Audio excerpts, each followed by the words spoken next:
Hi, my name is Tyler Foster, and welcome to the Pharmacology section on First Aid Express video series. Now, pharmacology is going to be a high-yield subject for the Step 1 USMLE.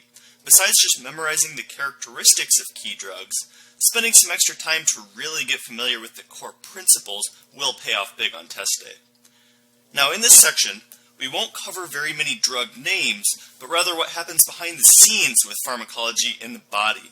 Now, I'm going to highly recommend opening up your First Aid series book and following along. Now, make sure you write down the notes, circle concepts you need to review before test day, and actively participate in this riveting discussion about drugs.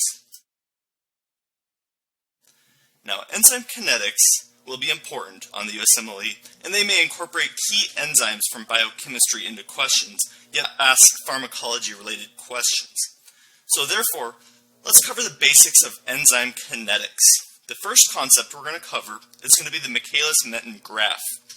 Now, this should already be familiar from biochemistry, but let's discuss the basics of this graph and how it may appear. The Michaelis-Menten curve relates the reaction rate to the substrate concentration for most enzymes. Now, there are some unique enzymatic reactions that follow cooperative kinetics, such as hemoglobin that has a sigmoidal curve, rather than the hyperbolic curve shown here. So, the Michaelis-Menten curve kinetics would not apply to the hemoglobin. But now let's focus on the Michaelis-Menten curve. So this is going to be a hyperbolic curve, and notice how our curve here increases at a constant rate, and then eventually will plane off. It'll have a maximum value on the y-axis. Now, the rate, or the velocity of the reaction, is going to be measured on that y-axis. So this is going to be our rate of reaction, or the velocity of the reaction. And then our substrate concentration is going to be measured along the x-axis. So notice how I said this is a hyperbolic curve here. A hyperbolic curve simply has an initial large change in velocity and slowly tapers off, eventually reaching a maximum value. Now, generally, as the substrate concentration increases, the reaction rate will increase until saturation occurs. So here, the saturation is illustrated as the line that does not increase the reaction velocity anymore. So, the characteristic hyperbolic curve of the Michaelis-Menten kinetics is going to be created by the following equation. So we have an equation that we've got to throw in the picture here. So the velocity, so the y-axis, is going to be equal to the V max times the substrate concentration divided by the Km plus the substrate concentration. This equation can help us understand some important concepts of this graph. First, as the substrate concentration gets infinitely large, so if our substrate concentration gets infinitely large over here, the velocity, or the y-axis here, of the reaction will approach the Vmax, or the saturation. Why does this happen? To explain this, we need to look at the substrate, because as the substrate concentration increases, this part of the reaction over here, so this part, is going to come into play. So, as the substrate gets infinitely large, the numerator and the denominator approaches a ratio of 1. So what I mean is, if our substrate was 10,000, so this being 10,000, this being 10,000, we have approximately a ratio of 1, so the top and the bottom are approximately the same, and thus any increase in substrate will not change the denominator-numerator ratio here. So, since this ratio is going to be 1, we can simplify this equation into the velocity is equal to V max times 1, pretty much. And then anything times 1 is just going to be itself. So velocity is going to equal V max. So the V max is going to be the maximum rate at which an enzyme can convert substrates into products. Now, let me repeat that. The V max is the maximum rate an enzyme can convert substrates into products. So here on our graph, I've labeled the V max. So our V max is going to be the maximum rate at which our enzyme here, a theoretical enzyme, can convert its substrates into products. Now, for example, what happens if there's only one enzyme in a test tube? So let's draw out a little test tube here. We've got one enzyme. That's just going to be a solid red dot. What happens if there's only one enzyme in a test tube and the substrate concentration is infinitely large? We have as much substrate as this enzyme could ever desire. So the enzyme's velocity of converting substrate into products will eventually max out or reach that Vmax threshold, meaning it cannot work any faster. However, if we add more enzymes to this test tube, so let's add some more red dot enzymes here. So if we add these more enzymes, the substrate can get converted into products at a much faster rate. So therefore, the Vmax will increase in this situation because we just added more enzymes. So why does this occur? Why does our Vmax increase? Now this is because there are more active sites that are going to be open on these enzymes. So the more active sites that we have, the more substrate that can bind and get converted into the product. So this emphasizes the important concept that Vmax is going to be directly proportional to enzyme concentration. So enzyme concentration is going to be directly proportional to the Vmax. Now, if more enzymes are added, the Vmax to the reaction will increase even further.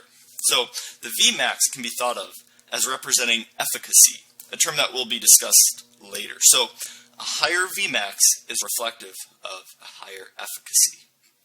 Now, we need to introduce another concept, and that's going to be our Km. Right there. Okay, so the Km, or the Michaelis constant, is going to be a trickier concept to understand. So what is the Km value? Now, the Km is going to be defined as the substrate concentration for which the reaction proceeds at half its maximum velocity. The Km is defined as the substrate concentration at which the reaction proceeds at half the Vmax, or the velocity maximum. So in other words, here V is equal to Vmax divided by 2. So the Km is a particular substrate concentration. It's a particular point on this x-axis. So the Km will have the units of substrate. So our Km value is going to have a substrate unit, and it's going to be the point at which the Vmax is going to be halved. So in this situation, we find that the velocity here is equal to half the Vmax. So if our Vmax is here, at approximately half of that would be here. So notice how, looking at our y-axis, if this is 2, then this would be 1, and this would be 0, so this is approximately half of the Vmax. Now we draw a line over and find where on our x-axis that would fall. So that would be our Michaelis constant right there. So let's look back at the Michaelis-Menten equation. If the Km and substrate concentration are both equal to 1, so if, let's draw this in, if our velocity, let's create a little room here, Vmax is equal to substrate concentration, like I said, is going to be 1, and our Km is 1, and our substrate concentration is 1 again. We're going to have 1 plus 1 is equal to 2, so this is a ratio of half. So the numerator is going to be half of the denominator here, which provides the velocity for the reaction to equal half of Vmax. So the velocity is equal to Vmax times 0.5, which is equal to half of the Vmax here.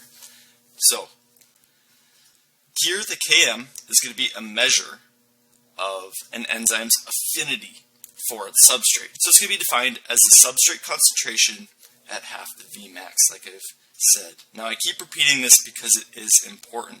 On test day you may be asked to derive the Km. So a high Km actually reflects a low affinity, and a low Km is going to reflect a high affinity. I say that because if our Km is moved way out here, we need a lot of substrate concentration for that enzyme be working. Now, if our Km's way down here, we barely need any substrate for our enzyme to start working at half of its Vmax because it has a very high affinity. So if it's a high Km, it'll have a low affinity, and a low Km will have a high affinity. So another way to think of this Km is in terms of potency, which is another term that I'll be discussing later. For now, just realize that a low Km reflects a high potency. This second graph shown is a Lineweaver-Burke plot.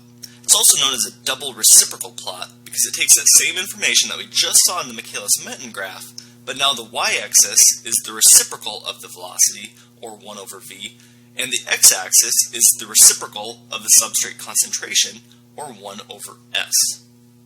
Now, you won't be expected to derive the Lineweaver-Burke equation on test day, but you may find it useful to see how this equation is derived from the Michaelis-Menten equation. Let's start off with the Michaelis-Menten equation. Do you remember what that is? It's going to be the velocity is equal to the Vmax times substrate concentration divided by the Km plus the substrate concentration. Now, what we can do is we can modify this. What we'll do is we'll take the reciprocal of both sides. We'll take 1 over both sides. So 1 over the left side is 1 over v. 1 over the right side simply switches the numerator and the denominator. So what we'll end up with is a Km plus substrate concentration divided by Vmax times substrate concentration. All I'm doing is I'm flipping the numerator and the denominator. So nothing radical here. But what I can do is I can leave this left side alone because I like how that ended up. But what I'm going to do is I'm going to just kind of rearrange this right side. I'm not going to change it at all. I'm just going to rearrange it.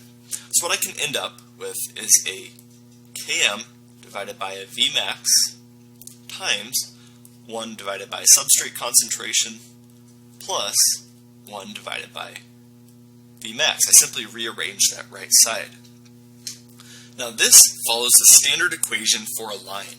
That's the y equals mx plus b, where m is going to be your slope, b is the y-intercept, and negative b divided by m is going to be your x-intercept. It's useful to plot this information in this way because now the y-intercept represents the inverse of the Vmax, or 1 over Vmax, and the x-intercept represents negative 1 over Km, as you see here. So in reading this graph, the reaction velocity increases as the y-intercept decreases. Let me repeat that. The reaction velocity increases as the y-intercept decreases. Then also our Km is going to increase as the x-intercept moves to the right. And put in a different way, it means that the potency decreases as the x-intercept moves to the right. Let's now discuss how all this information that I just threw at you is going to be used on Step 1 questions. So Step 1 questions will expect you to know the different properties of competitive and non-competitive inhibitors. They may show a modified Lineweaver-Burke plot and then expect you to interpret the information. So we have a Lineweaver-Burke plot we just saw previously. Now we talked about how to derive the equation. That's not going to be important. This is going to be the bulk of our material that I want you to memorize for that Lineweaver-Burke plot. So this time we're going to have our line represent an uninhibited enzyme. It's just an enzyme that's going to be chilling in our test tube, having a good time, having its own party. Now, it's going to have its own unique velocity and Km. So here, I say that it's going to have its own velocity, meaning it's going to have its own intercept on the y-axis, and it's going to have its own x-intercept as well, representing the Km. Now remember I said negative 1 divided by Km, and then this is going to be equal to 1 over V. So keep that in mind. Now, this is going to be our uninhibited enzyme. Now let's throw in a non-competitive inhibitor. Now these inhibitors have some unique characteristics. Now, for example, they typically do not resemble the substrate. So they bind at the enzyme. So let's say let's draw a theoretical enzyme here. Now this is going to be the active site for the enzyme, where the substrate enters, it gets converted into a product, and it gets spit out. Now, like I said, non-competitive inhibitors do not resemble the substrate, so therefore they're going to bind to the enzyme at a site other than the active site. So for example, over here, this could be where our non-competitive inhibitor binds to this enzyme, and it effectively stops the enzyme. Now, even though the inhibitor is not binding at that active site, it can change the conformation of that enzyme, so it may affect that active site, like I said. Now, this can be kind of compared to a clothespin. That's how I think of it, where if you pinch one side of the clothespin, the other side changes. So even though you aren't actually dealing with that side that opens and closes, pinching the handles of the clothespin will open the teeth. Now, this non-competitive inhibitor cannot be overcome by increasing the substrate concentration. Now, if I increase the substrate concentration, it won't matter because I'm not binding to that active site. They have no effect on the Km, so thus the x-intercept is going to be the same as the uninhibited graph. Now notice how our x-intercept is the same. Alright. They do, however, decrease the Vmax, and I say decrease because remember we're taking the inverse, so even though we're increasing the y-intercept here, that moving up on the y-intercept, actually we're decreasing the Vmax, because the enzyme is going to be unable to catalyze as many reactions. This enzyme is not going to be working as efficiently since it's being inhibited. So this decrease in Vmax can be seen on the graph, like I said, by taking a look at that y-intercept. So you can just see that this enzyme is not working as well there. Alright, so another way to say the same thing is that the non-competitive inhibitor decreases efficacy. Also, the slope of the reaction has changed.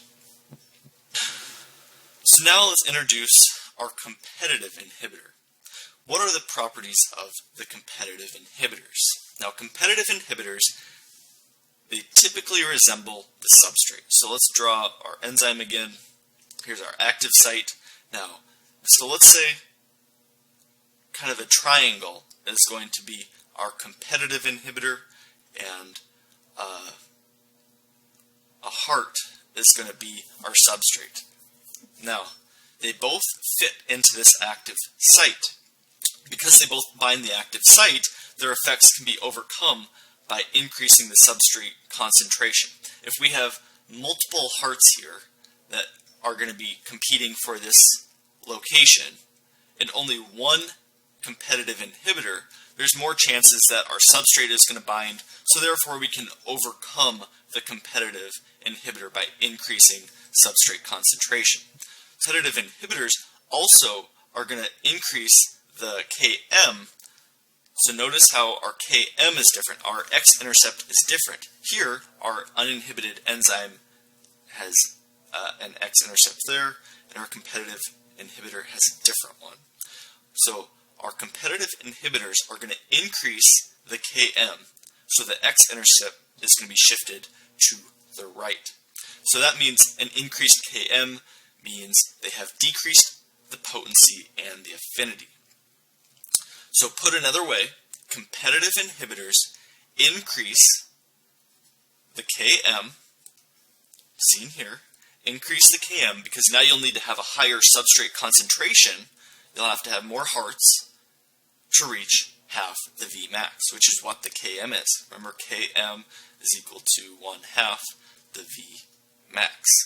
Alright, so on the other hand, competitive inhibitors do not alter the Vmax, so notice how our y-intercept is the same. Because if you increase the substrate concentration enough, the substrate will actually outcompete the inhibitor, and the maximum velocity, or the Vmax, will not be affected. So since the Vmax of the reaction doesn't change, the y-intercept is going to be unchanged. They're both going to share the same intercept. With that concept down, I think we need to do a flash quiz. Competitive inhibitors, so you choose one, decrease or doesn't change the Vmax. And then also, non-competitive inhibitors, how do they alter the Vmax? So let's check the answer. Now, competitive inhibitors do not change the Vmax, while non-competitive inhibitors decrease the Vmax. Let's take a look at this question. The Lineweaver-Burke plot that we just saw. So let's talk about this. Competitive inhibitors do not change the y-intercept, which represents the reciprocal of the velocity of the reaction. So competitive inhibitors decrease the potency, but they have no effect on the efficacy. So notice how our Vmax, the velocity, is going to be unchanged. On the other hand, non-competitive inhibitors decrease the Vmax, seen here, but have no effect on the Km. So put another way, non-competitive inhibitors are going to decrease the efficacy, but have no effect on the potency. Okay, so this is going to be an important concept to remember.